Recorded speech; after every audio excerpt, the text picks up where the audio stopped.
Ryan Reynolds here for, I guess, my 100th Mint commercial. No, don't. I mean, honestly, when I started this, I thought I only have to do like 4 of these. I mean, it's unlimited premium wireless for $15 a month. How are there still people paying 2 or 3 times that much? I'm sorry, I shouldn't be victim blaming here. Give it a try at mintmobile.com/save. Whenever you're ready. $45 upfront payment equivalent to $15 per month. New customers on first 3-month plan only. Taxes and fees extra. Speed slower above 40 gigabytes. See details.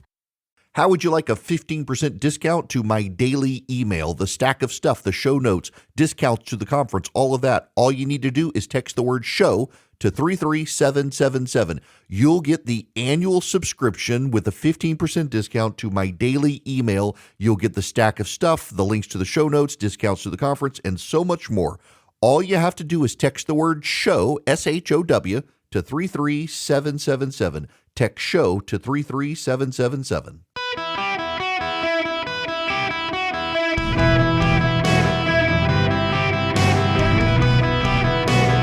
Welcome to the Eric Erickson Show podcast, Hour 2. Hello, America. Welcome. It is Eric Erickson here. The phone number is 877-973-7425. If you'd like to be on the program, it is an open line Friday.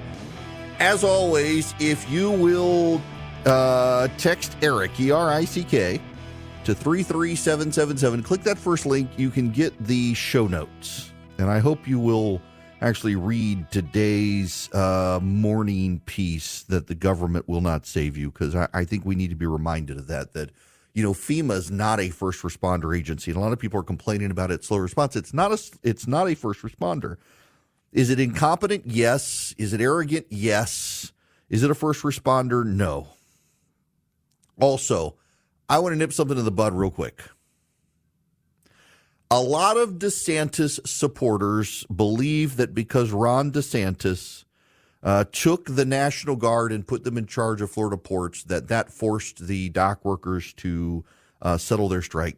I hate to burst your bubble, but no, that had nothing to do with it. If anything, the dock workers would have been fine watching the National Guard try to unload the ships and pointed to anything that went wrong to prove that they couldn't do what the dock workers did. Now, I know if you're in the cult personality of DeSantis, I can't dissuade you from it, even if you're wrong, and you are wrong. It's not an if, you actually are wrong. The reason I actually know you're wrong is because I'm in a group chat with one of the guys who's a lawyer for the docks, for the ports. And I was in this group chat yesterday morning saying it looked like they were on the verge of settlement, and it was before the DeSantis stuff even came out that he was going to put the National Guard in charge. The reason is twofold. One, the salary demand was way more important than the automation demand, and also they realized it was going to be terrible PR for them if they kept this thing closed and it started impeding recovery efforts for North Carolina. So they basically kicked the strike until January. There are all sorts of conspiracy theories about, the head of the union endorsed Kamala Harris. They think Trump's going to get elected. They're going to sabotage him. This is really more about money than automation, although the head of the union actually supports getting rid of automated tolls and wants to go back to having toll booths with toll operators. That's right.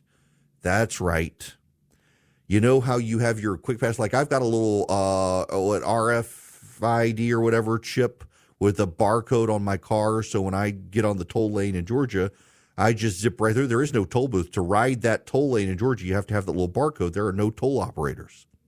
He wants to get rid of those little barcodes and chip readers and go back to toll booths with human beings who collect money. It is a Luddite operation masquerading on principle. It's just absolutely bizarre. But no, DeSantis had nothing to do with incentivizing the wind-up of that strike early. I hate that so many people have now so rushed into cults of personality. They've turned politics into cults of personality, and he's my guy, and he did this thing, and therefore everything in the world revolves around him doing this thing. I like Ron DeSantis tremendously. I think the world of his staff. He's got some of the best staff out there. But no, this had nothing to do with him. And if you believe it has anything to do with Ron DeSantis, I want you to hear me from the bottom of my heart. Not only are you wrong, but you're worshiping at an idol's altar. You're not worshiping God. You are worshiping an idol. if everything goes back to your politician has done something, therefore this thing happened because of him, you are idol worshiping and you've turned him into an idol, and he will disappoint you one day. God is going to smash your idol. So please stop thinking like that. I was listening to a Tim Keller sermon yesterday, as a matter of fact. Man, y'all, I had I just had this moment. It's now happened to me twice where I've heard him say something and texted him and just, oh, you're not there to respond to my text. He's dead. But you know what he was saying is there's this podcast series called Gospel in Life. Keller's sermons go from 1997 basically to 2017, and they just are recycling these, and they're on Ephesians right now. And he was talking about what Paul is saying in, I think it's Ephesians 4, is essentially that your life is theological. You can't navigate life without a theological worldview. And if you do try to navigate life without a theological worldview, then your idolatry will show itself. So when you don't look at things and think God is sovereign, God's in control, how do I navigate my life through worshiping God? How do I honor God? By giving it my all at my job, by giving it my all in how I raise my kids, by giving it my all in how I conduct myself in my marriage and with my friends and around. If your worldview is not theologically based on how am I going to honor God in everything I do, your life is going to be idolatry based. How do I honor and worship my idols in what I do? And that then turns people into political animals or hedonists or you name it. So please stop just thinking this guy that I love in politics did this, therefore this other thing must be related to that, because that's idol talk. Not IDLE, but IDOL talk. And just stop it. It's not good for you. Now, let's move on to other things. I want to move on to the economy, because the economy matters. It's the economy, stupid, James Carville said. There's actually today some good economic news out there. And you know, we shouldn't shy away from good economic news. Non-farm payroll surged by 254,000 in September, up from a revised 159,000 in August, and better than the 150,000 the Dow Jones Industrial forecasted. Now, this could be revised down, but this is important. They had revised a number from August down to 159,000. They say this is 254,000. We should wait for the revision to see, considering how they revised the jobs down 1 million last time. The unemployment rate fell to 4.1%, down 0.1%. The household employment showed a gain of 430,000 people employed. Average hourly earnings increased 0.4 on the month, and we're up 4% for the year. Those are actually really good. So now the way wage growth is working is it's starting now to get ahead of the inflationary concerns. Your wages are starting to go back up. Now, they're still down. They're still down given inflation was so high, but they're starting to outpace inflation, which is a good thing. Those numbers are all very good. Those numbers probably are going to be revised because that is what the government does these days. They trot out these fantastic numbers and then they walk them back. The private sector data, though, does suggest wages are up and right now outpacing monthly inflation numbers. The private sector data does show hiring, so we can exclude the government to that. But here are some warnings. Americans are running out of unemployment benefits, and part-time jobs are at record levels, pointing to a recession. A lot of the full-time jobs, the government is saying, people are having full-time jobs. You got to remember, when Obama was president after the 2008 financial crisis, they revised how we count jobs in this country. So people who are working 2 part-time jobs that get them 39 and a half hours a week, not 40, but 39 and a half hours a week, are now considered to be working full-time. If people are working 3 part-time jobs that get them to 39 and a half hours a week, they're working full-time. So full-time employment may be up, but it may be because people are working multiple jobs. that part-time jobs are at a record level is a big indicator that that's actually what's going on. 21% of workers are now taking more than 27 weeks to find a new job. That's an increase of 3% according to Business Insider. So it takes 21% of workers, almost a quarter of the workforce, looking for jobs that's taken 27 weeks. It was for a time very easy to hop from one job to another. It's now taking people far longer to find employment to replace their current job. Side note, if it is taking you longer to find a new job, if it's taking more than 27 weeks to find a new job, Philip and Charlie, you better be on your A game, because if I fire you again, it's going to take you 27 weeks to find a new job, and your wives and children who depend on you will not like it. So straighten up, be on your A game, and don't make me fire you again. Just need that in the record there. 27 weeks to find a new job. It's a long time. Jeff's going to be furious with you. Jen is going to throw you out of the house, Charlie. I'm just saying, be careful there. Don't make me mad. Now, related to all of these things. Okay, Philip threw my wife in my face that she won't let it happen. He's probably right, but we won't talk about that. She likes them more than me. Now, related to this, I cannot believe my employees both threw my wife in my face. She won't let you fire. It's my job. It is my company. I am the chief executive officer. My wife, she gets half if we get divorced, but she doesn't get a title in the company. I need that for the record. Now, I move on. Obnoxious employees. JetBlue and Spirit. They come into this picture. The Department of Justice has become very hostile, as the Biden administration has as a whole, to mergers. Now, why do companies merge? They believe, yes, generally good for shareholders. Absolutely true. Good for shareholders. Values improve, but also economies of scale. It is very difficult to make an airliner profitable.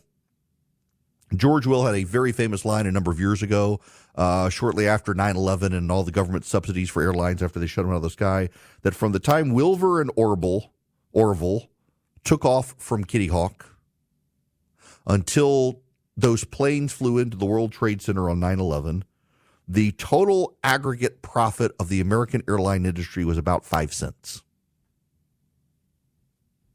It's a little bit of an exaggeration, but not much of an exaggeration.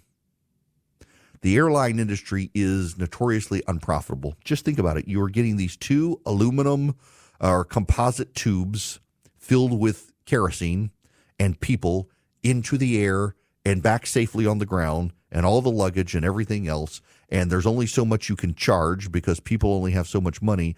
It is an expensive endeavor. I don't buy stock in airline companies, even as I love Delta. I love Delta.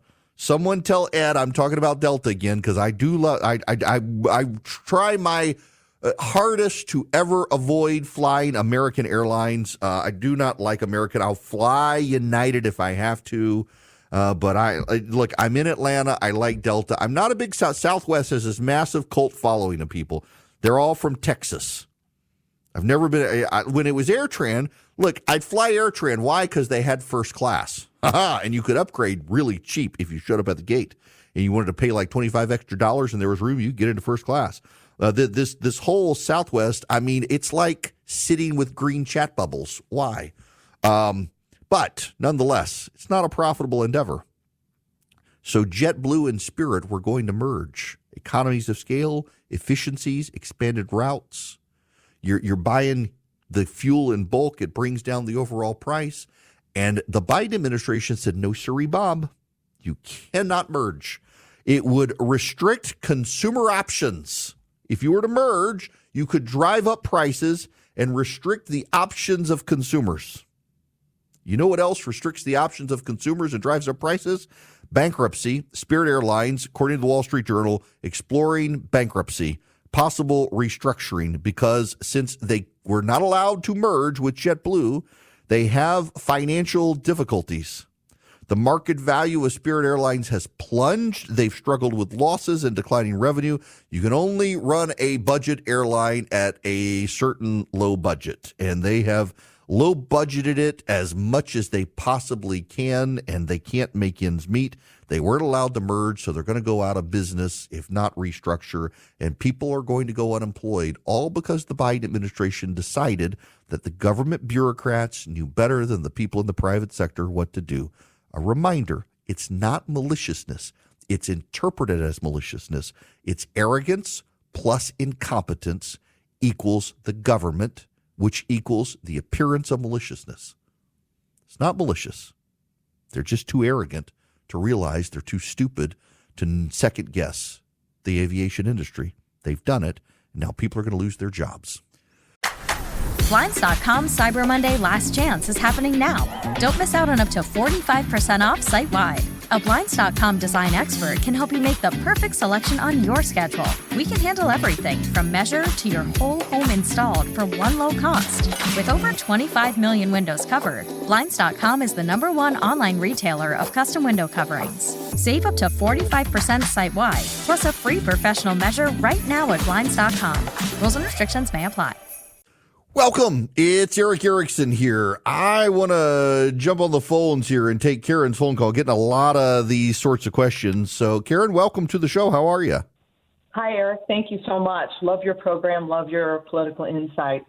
Thank you. My question is about the recent hurricane, tropical cyclone that went through the southeast.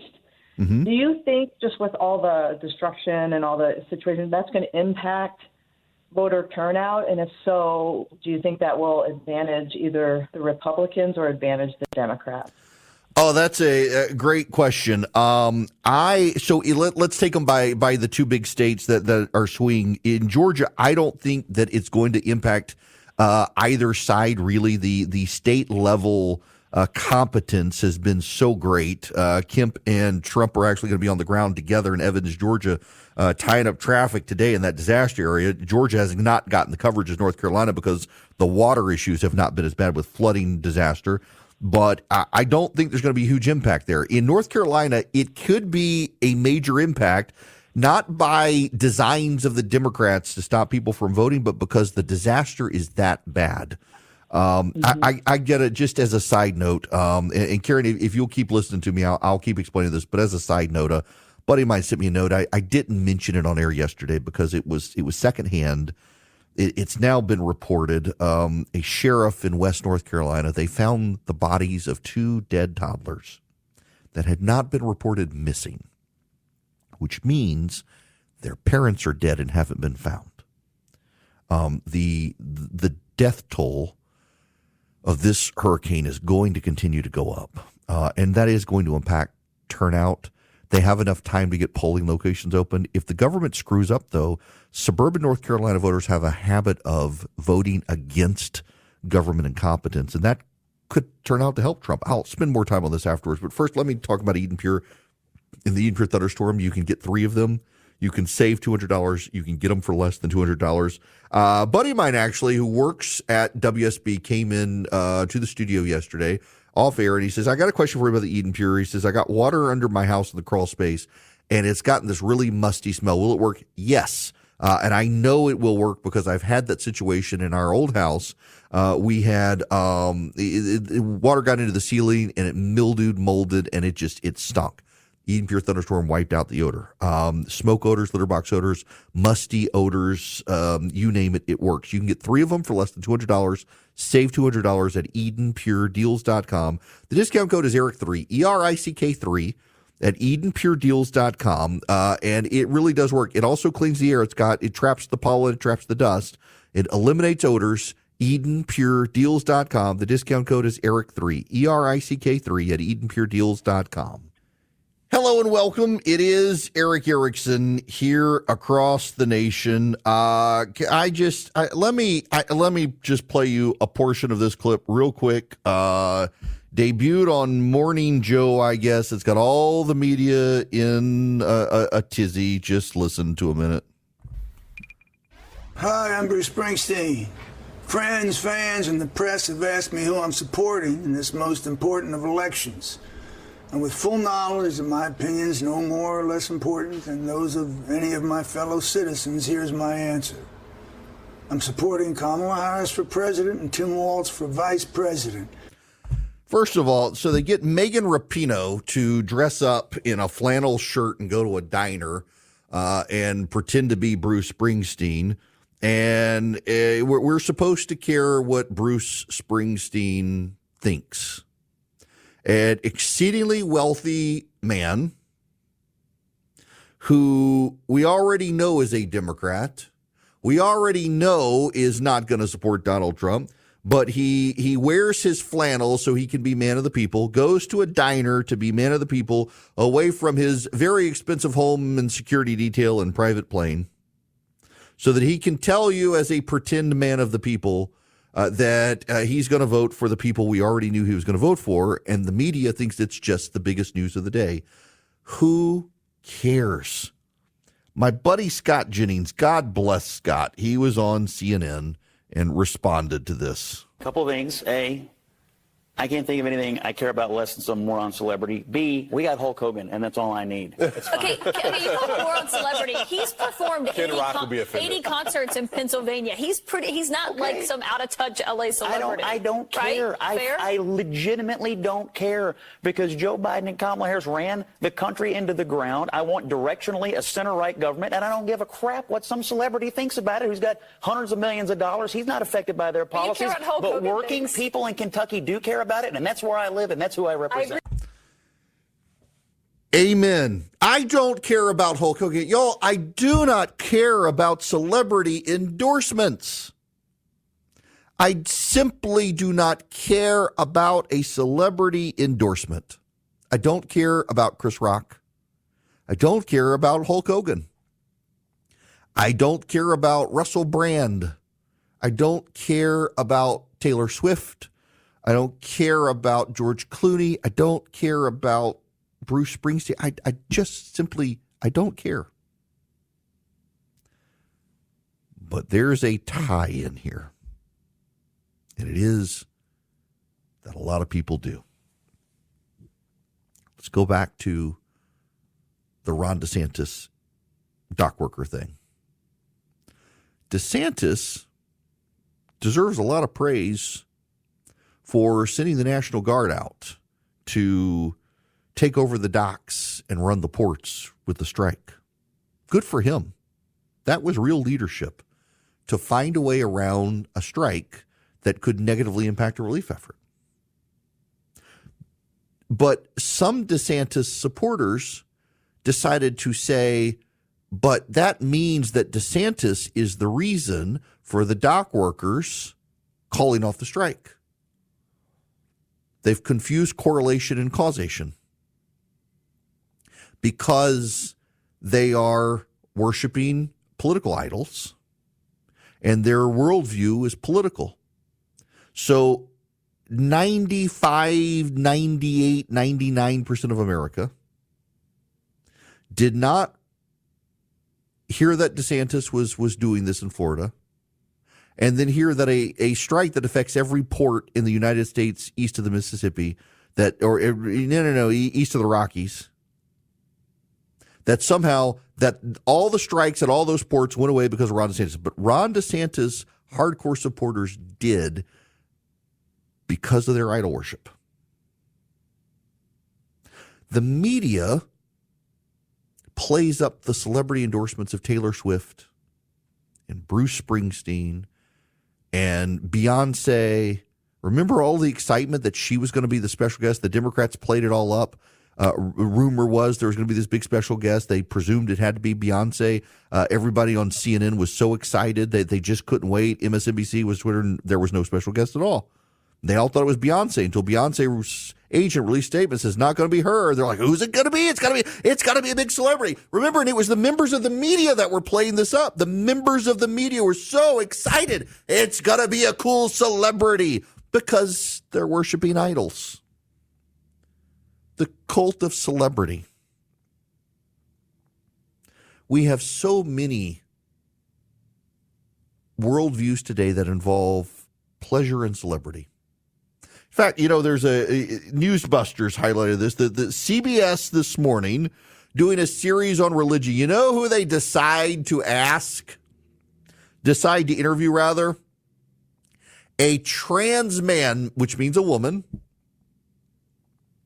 who is a Lutheran pastor. Side note. Yesterday, I did an event for my buddy David Nicholas, handles some of my financial accounts, and I do ads for him as my financial advisor on my flagship station, WSB. And so I did an event for David with new clients who were talking about politics and stuff, and religion came up, and I went on a soapbox about something.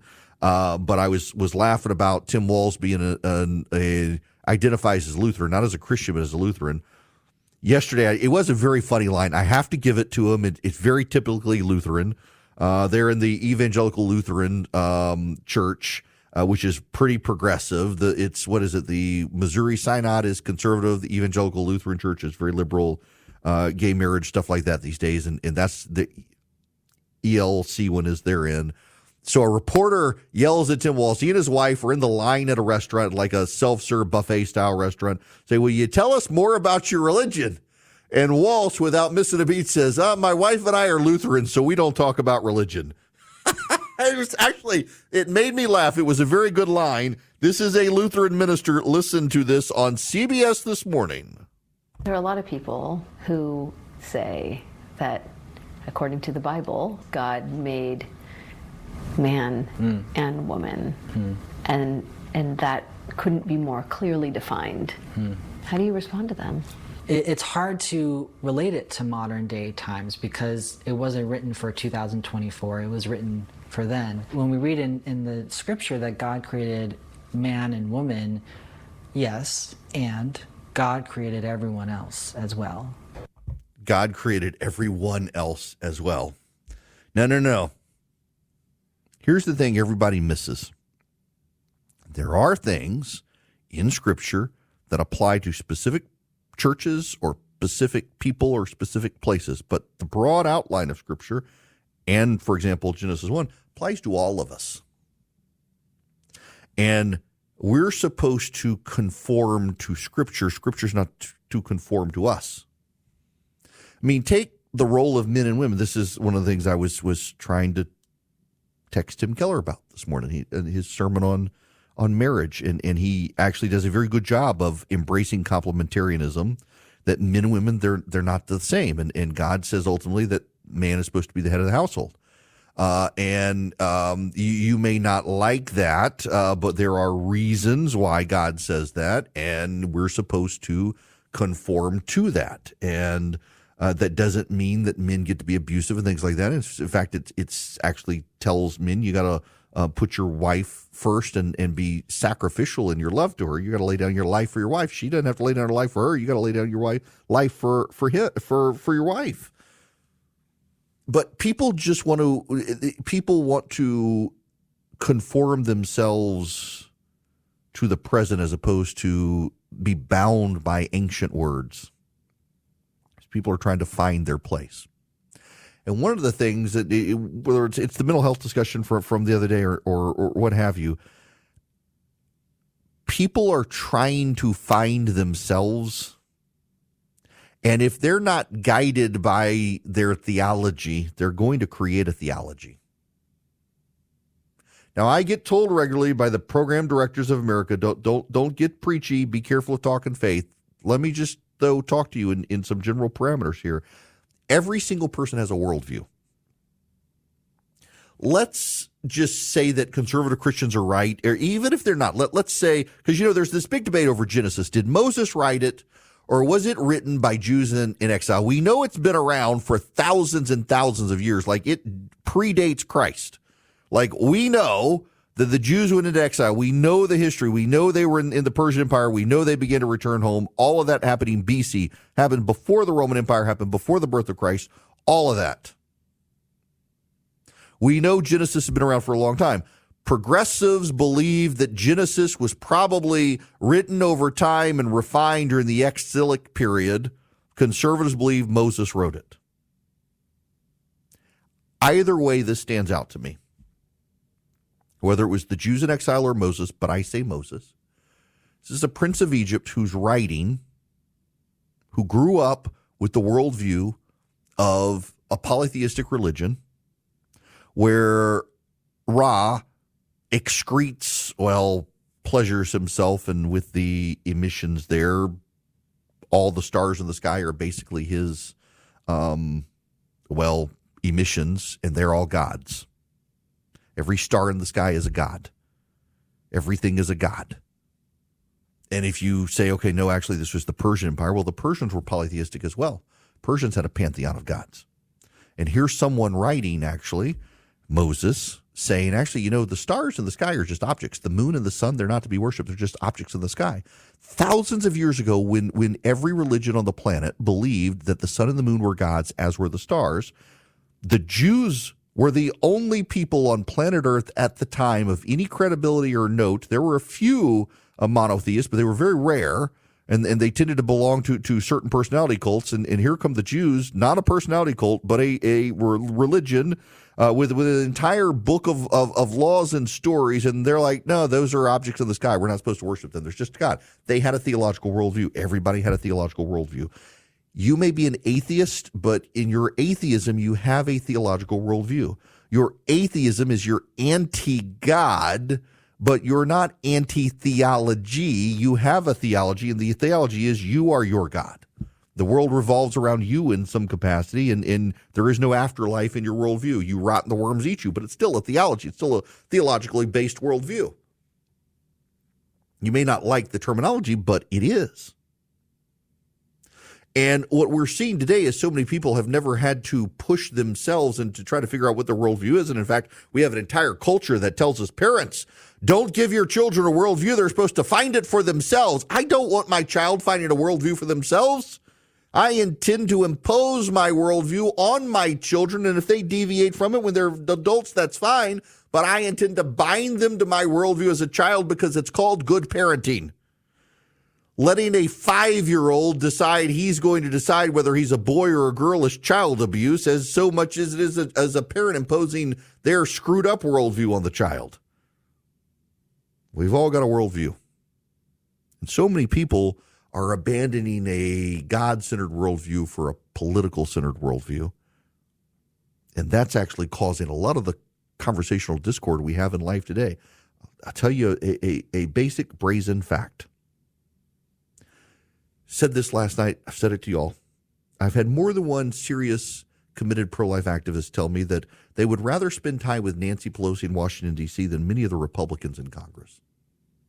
The reason is because they know going into Nancy Pelosi's office that they disagree on everything about that issue, so they can find some common ground. With many of the Republicans, they go in and those Republicans pat them on the back, pat them on the head, tell them how much they love Jesus and babies and they're with them, and then they go on and fund Planned Parenthood. You know, going into Nancy Pelosi's office, she's going to fund Planned Parenthood. These Republicans lie to your face. I mean, as far as I can tell, half the South Carolina delegation commits itself to traditional marriage and yet are cheating on their wives. I mean, what are we doing here?